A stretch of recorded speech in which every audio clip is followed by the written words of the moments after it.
Y amigos de nuestra sección Pandemia Misterio, este espacio para la radio en Colombia, para Radio Cadena Nacional, es un privilegio, es un honor y es tal vez una realización periodística poder hacer este contacto hoy aquí en nuestro programa con uno de los investigadores, con uno de los escritores más famosos de los últimos tiempos. Y yo sé que él no necesita presentación, él es JJ Benítez, está visitándonos en Colombia por estos días, por nuestra Feria Internacional del Libro, y es un placer tenerlo aquí en nuestro país, en Bogotá, en Colombia.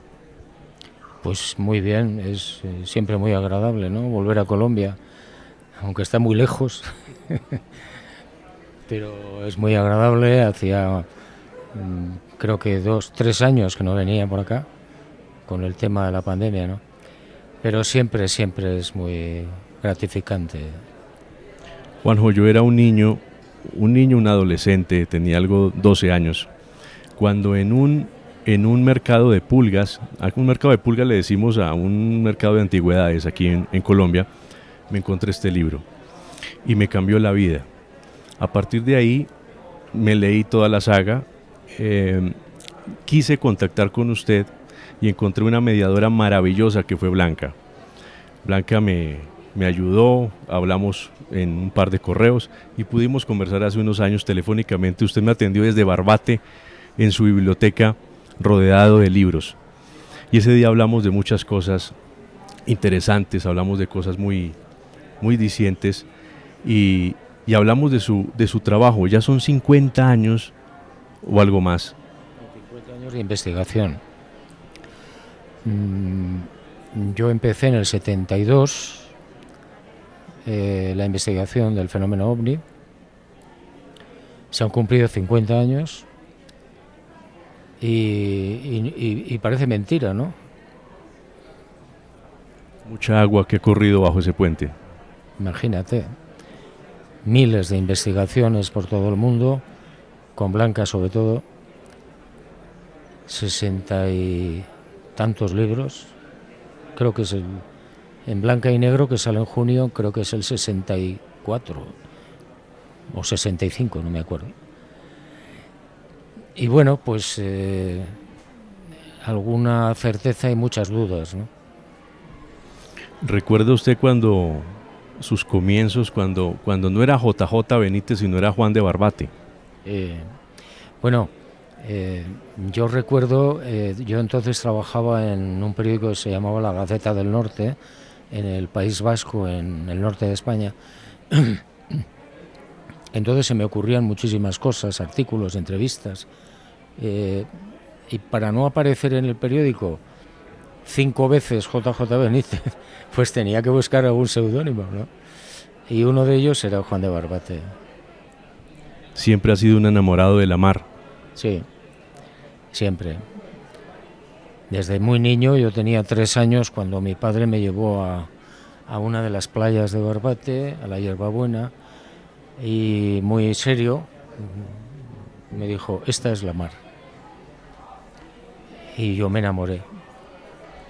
Tal vez conocemos, porque el ser humano siempre ha puesto sus ojos al cielo buscando explicaciones de todo lo que ocurre allí, pero también creo que nos hace mucha falta conocer la profundidad de la mar.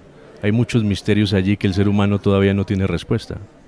Sí, la mar es la fuente de la vida desde el principio y no está ahí por casualidad. Es decir, es una prisionera que nos ayuda, fíjate, a soñar con la libertad, ¿no? Y que la gente no tiene demasiada idea ni concepto de lo que representa, de lo que es, de lo que significa y de lo que significará. Juanjo, desde muy pequeño tú fuiste enamorado de las estrellas. Sí, yo me acuerdo que cuando era un niño yo iba los veranos a Barbate a veranear y teníamos allí una cuadrilla de amigos,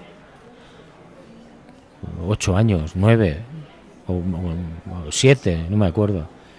y nos sentábamos por la noche en la puerta de una de las casas y nos dedicábamos a contar estrellas. Yo nunca pasé de 800, pero daba lugar a conversaciones, ¿no? Entre nosotros hablábamos, oye, ¿habrá vida ahí? ¿Habrá gente? Bueno, aquello me acuerdo, qué conversaciones, ¿no? Que parecían premonitorias. En una conversación, en la conversación que hice referencia en la introducción, recuerdo que usted me contó de una experiencia que no fue consciente hasta cuando tuvo una regresión de un encuentro con un ser, con una escafandra. Cuénteme más de esa experiencia, si de pronto usted ahondó o simplemente fue algo anecdótico de ese momento, pero o quiso saber más. Yo tenía, eso fue en mayo del año 52, iba a cumplir 6 años en septiembre, y yo me acuerdo que fui con mis padres a un pueblecito, una aldea que se llama Urdax, que está en el norte de España, muy cerca de los Pirineos y de Francia. Y bueno, yo salí un día del cuartel donde nos alojábamos, que era el cuartel de la Guardia Civil, donde habíamos ido a alojarnos porque uno de los guardias era amigo de mi padre, ¿no? Y salí a jugar a un río pequeño que pasa por allí, ¿no? Y de repente se echó encima una niebla muy espesa. Yo me puse de pie, medio me asusté, no entendía muy bien qué estaba pasando, y recuerdo que desaparecí durante 3 horas. Aparecí en el pueblo, que está como a 300 metros, estaba a 300 metros, en el interior de una casa que yo no conocía, todo el mundo buscándome. Mi padre me echó una bronca impresionante, y ahí se quedó la historia. Es decir, yo nunca entendí qué había pasado. Es decir, a ver, si yo estoy en el río, ahí en la orilla del río, ¿cómo aparezco en el pueblo, en una casa, 3 horas después, todo el mundo buscándome? 40 años después, en un viaje que yo hago a Estados Unidos, coincido con una médico experta en hipnosis y sale el tema. Y ella me dice, ¿tú quieres que yo te haga una regresión? Digo, bueno. Y entonces Blanca grabó la regresión, y en esa regresión lo que aparece es que de esa niebla que yo veo, que me pongo de pie, aparece una figura de alguien, un hombre, un tipo, con una escafandra tintada.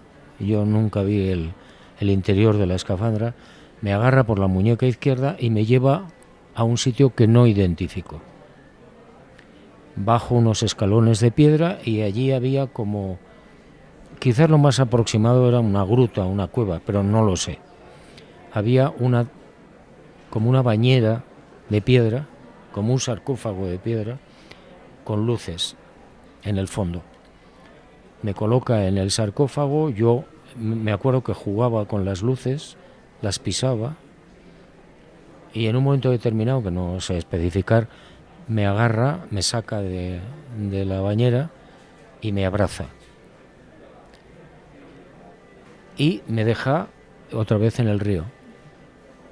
Entonces es lo único que te puedo decir, porque no sé más. Bueno, pero muy interesante. No cabe la posibilidad de que haya sido, porque usted es un elegido para traer el mensaje que trajo, haya sido como una especie de iniciación, no sé. No lo sé. Quizás, si es cierto que yo me he dedicado a abrir la mente de las personas, y es verdad, durante mucho tiempo, con muchos libros, etcétera, etcétera, pues no cabe duda de que alguien, no sé qué palabra utilizar, me estaba controlando, entre comillas, o preparando. Bueno, pues ese episodio de Urdax quizá podría encajar en ese tipo de preparación o de programación para algo que sucedería mucho después. Pero claro, yo en ese momento tenía 5 años y pico. Yo hasta el año 72, es decir, fíjate, 20 años después, es cuando empiezo. Y nunca me había preocupado ese tema. Nunca. Ni sabía nada. Bueno, sigo sin saber, pero...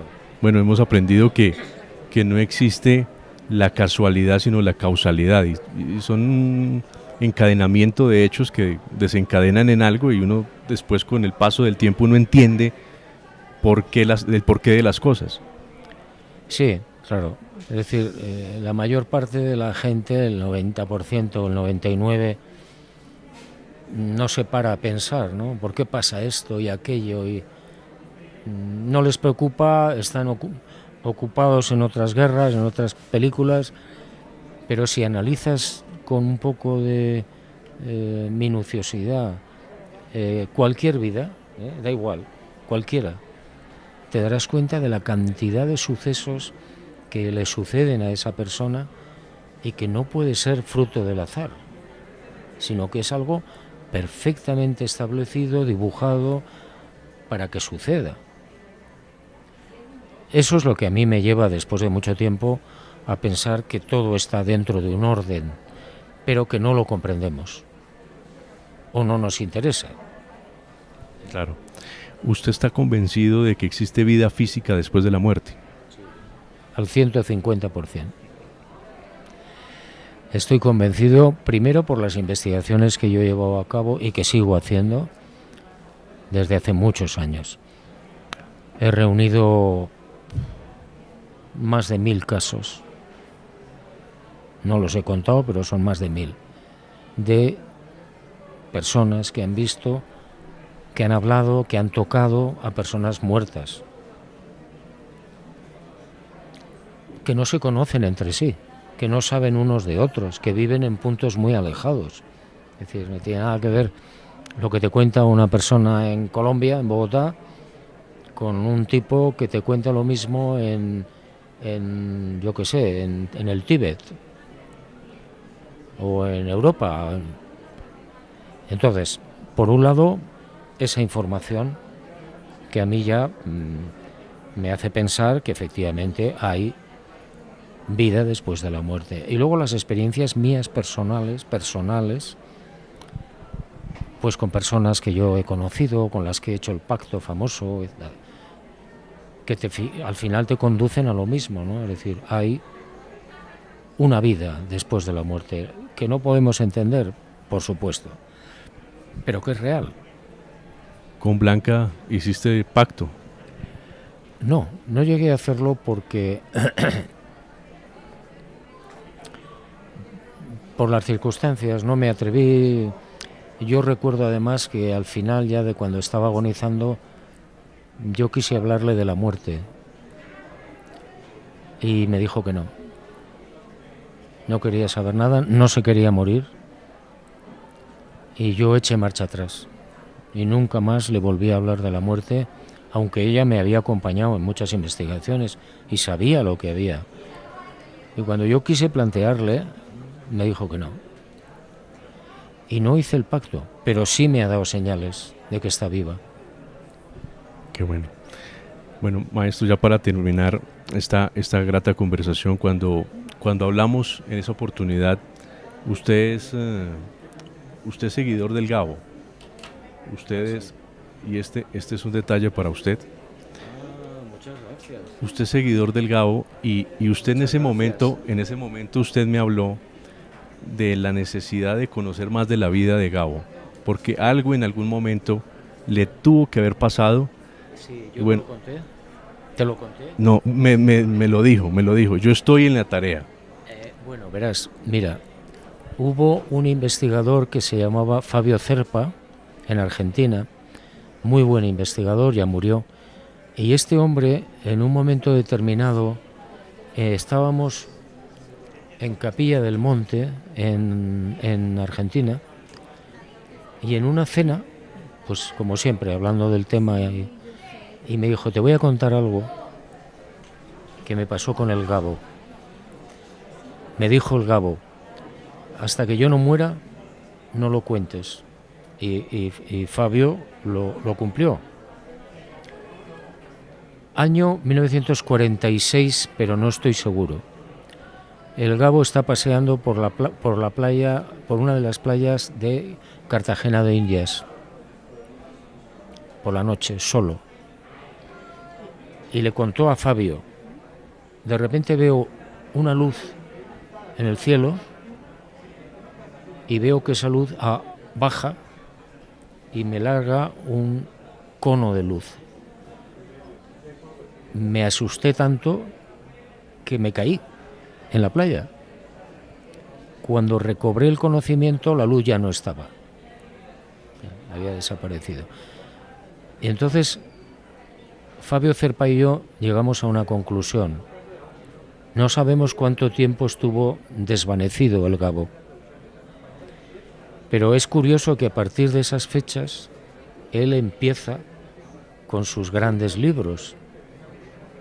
Y claro, no es seguro, pero es una sospecha. ¿Qué le pasó al Gabo? ¿Lo metieron en la nave? Y si lo metieron en la nave, ¿qué le hicieron?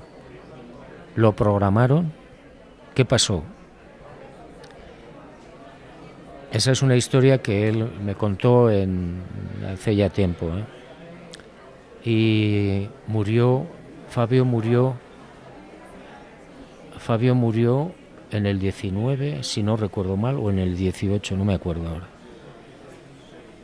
Y me dijo, cuando yo muera, si quieres, públicalo. Ya había muerto el Gabo, murió Fabio Cerpa y lo publiqué.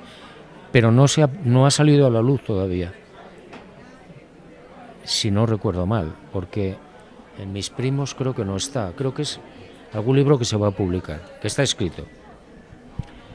Y a mí aquello me impresionó mucho, porque el Gabo no tenía por qué montar esa historia ni inventarse nada. Y le pidió a Fabio que no se supiera.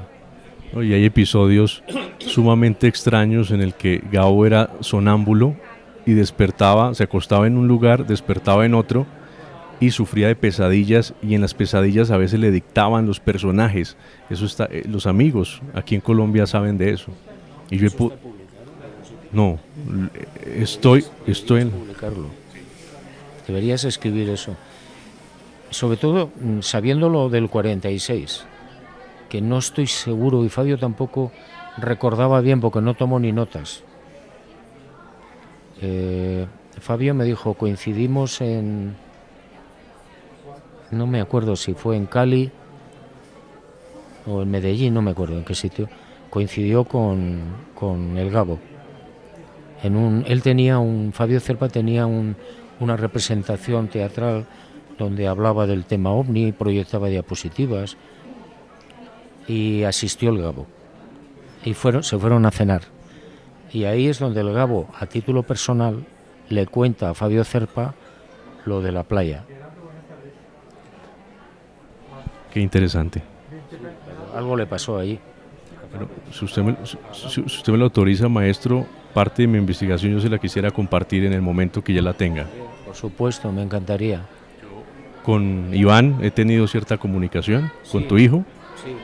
Entonces a través de él podría... Que es la que lleva ahora mi correo electrónico. Bueno, correo electrónico de Blanca. Blanca.ro, que tú lo tienes, @gmail.com. Ahora lo lleva Lara, que es una hija mía. Perfecto. O sea, que si quieres ponerte en contacto, le envías el correo y ella me lo pasa. Maestro, siempre ha sido un placer y es un honor. Espero que disfrute el libro. Suerte. Muchas gracias.